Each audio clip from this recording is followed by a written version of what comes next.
Developing this morning, Winston-Salem police confirmed they have identified and located the suspects involved in a deadly mass shooting in an area park. It happened yesterday morning near a middle school and a high school. Investigators say 2 teenagers are dead, at least 5 others are hurt, and they believe the shooting happened during a planned fight. Now, police say while responding to a large fight in progress, multiple people started shooting at each other. Investigators now confirm 17-year-old Arube Medina was found dead in the parking lot. 16-year-old Daniel Millian was found dead in the park. Winston-Salem police also say 5 other teenagers were shot. They range in age from 14 to 19, and their injuries range from minor to critical. During a news conference, police say this type of behavior just cannot continue.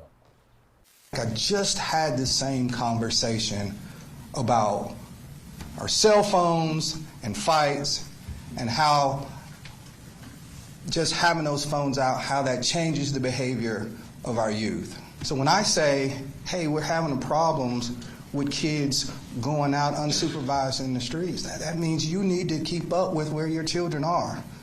That's why I'm giving that information. Again, officers confirmed they have identified and located the suspects, and they also say some of those teenagers who were hurt might have been involved in the actual shooting.